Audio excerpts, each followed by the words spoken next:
Everyone, this is Naveen Siyad from Indian constitution dot in. आज हम जानेंगे भारतीय संविधान के अनुच्छेद 18 के बारे में। इंडियन कॉन्स्टिट्यूशन का आर्टिकल 18 जो डील करता है अबॉलिशन ऑफ टाइटल्स के बारे में। तो आइए जानते हैं आर्टिकल 18 क्या कहता है। आर्टिकल 18 कहता है कि स्टेट जो है वो किसी भी प्रकार का टाइटल कॉन्फर नहीं करेगी उसके सिटीजन को जो कि एकेडमिक या मिलिट्री डिस्टिंक्शन पैदा करे सिटीजन्स में।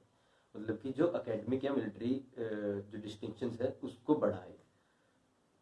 इसको समझने के लिए अब टाइटल्स का मतलब क्या है, इसको समझने के लिए अगर हम आज़ादी से पहले का समय देखें, 15 अगस्त 1947 से पहले, तो ब्रिटिश गवर्नमेंट जो थी वो टाइटल्स कॉन्फर किया करती थी उनके सिटीजन्स को। मतलब कि जो भारत में राज कर रही थी जिस टाइम पे ब्रिटिश गवर्नमेंट, तो टाइटल्स कॉन्फर किया करती थी वो उनकी लॉयल्टी गेन करने के लिए, उनकी वफादारी को मतलब गेन करने के लिए। तो जैसे किस प्रकार के टाइटल हुआ करते थे उस टाइम पे, जैसे कि राय साहब, राज बहादुर, या फिर जैसे कि दीवान साहब, इस प्रकार के कुछ टाइटल हुआ करते थे जो कि नाम के आगे लगते थे, अपेंडिज टू द नेम, मतलब किसी भी नाम के आगे लगा करते थे ये टाइटल्स। तो ये डिस्टिंक्शन पैदा करते थे जो टाइटल होल्डर्स हैं उसमें। जैसे कि जो दीवान साहब है वो एक टाइटल है उसमें, और जो दूसरे सिटीजन्स हुआ करते थे उसमें, वो एक सुपीरियोरिटी की फीलिंग लाती थी उनमें जो टाइटल होल्डर्स हैं उनमें।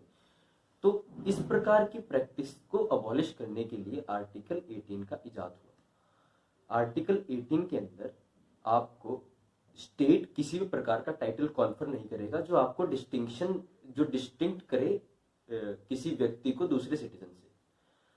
तो अब बात आती है जिस प्रकार से ये भारत रत्न है, पद्म विभूषण है, पद्मश्री है, ये टाइटल्स हैं या अवार्ड्स हैं। तो ये डिसाइड हुआ 1996 में, सुप्रीम कोर्ट की जजमेंट आई जिसमें ये बताया गया कि जो भारत रत्न है, पद्म विभूषण है, ये टाइटल्स नहीं है बल्कि अवार्ड्स हैं।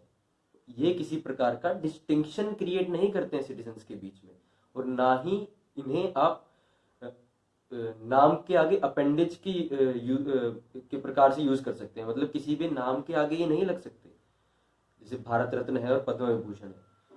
तो ये एक अवार्ड है, कोई टाइटल नहीं है, और ना ही ये डिस्टिंक्शन क्रिएट करते हैं किसी के बीच में। और जो टाइटल्स हैं वो आर्टिकल 18 में जो बताया गया है वो अबॉलिश हो चुके हैं। तो टाइटल्स जो हमारी स्टेट है, जो हमारी सरकार है, वो कॉन्फर नहीं करती है। आर्टिकल 18 का सब क्लोज 1 यही कहता है कि स्टेट मिलिट्री या एकेडमिक बेसिस पे किसी को टाइटल कॉन्फर नहीं करेगी, ना ही वो डिस्क्रिमिनेट करेगी इस बेसिस पे। उसके बाद में जो इसका क्लॉज 2 है आर्टिकल 18 का, ये बताता है कि कोई भी सिटीजन फॉरेन स्टेट से किसी प्रकार का टाइटल नहीं लेगा।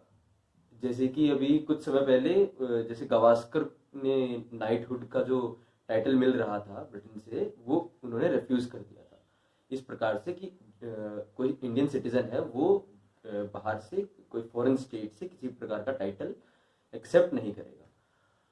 और इनके जो और क्लॉज हैं आगे वो बताते हैं कि प्रेसिडेंट की कंसेंट के बिना अगर कोई ऐसा व्यक्ति जो स्टेट के अंदर कोई ऐसा ऑफिस होल्ड कर रहा है जो प्रॉफिट, ऐसा कोई ऑफिस होल्ड कर रहा है जिसमें प्रॉफिट है, तो वो भी बिना प्रेसिडेंट की कंसेंट से किसी भी फॉरेन स्टेट से टाइटल एक्सेप्ट नहीं कर सकता है। तो ये है हमारा आर्टिकल 18 जो डील करता है अबॉलिशन ऑफ टाइटल्स के बारे में। जब से हमारा संविधान लागू हुआ 26 जनवरी 1950 के बाद में, जो पहले टाइटल्स दिए गए थे ब्रिटिश गवर्नमेंट के द्वारा, जो राय साहब का या फिर दीवान साहब का, राजा साहब का या राज बहादुर का, जो इस प्रकार के टाइटल पहले हुआ करते थे, वो सभी 26 जनवरी 1950 के बाद में सब अबॉलिश कर दिए गए, सब हटा दिए गए।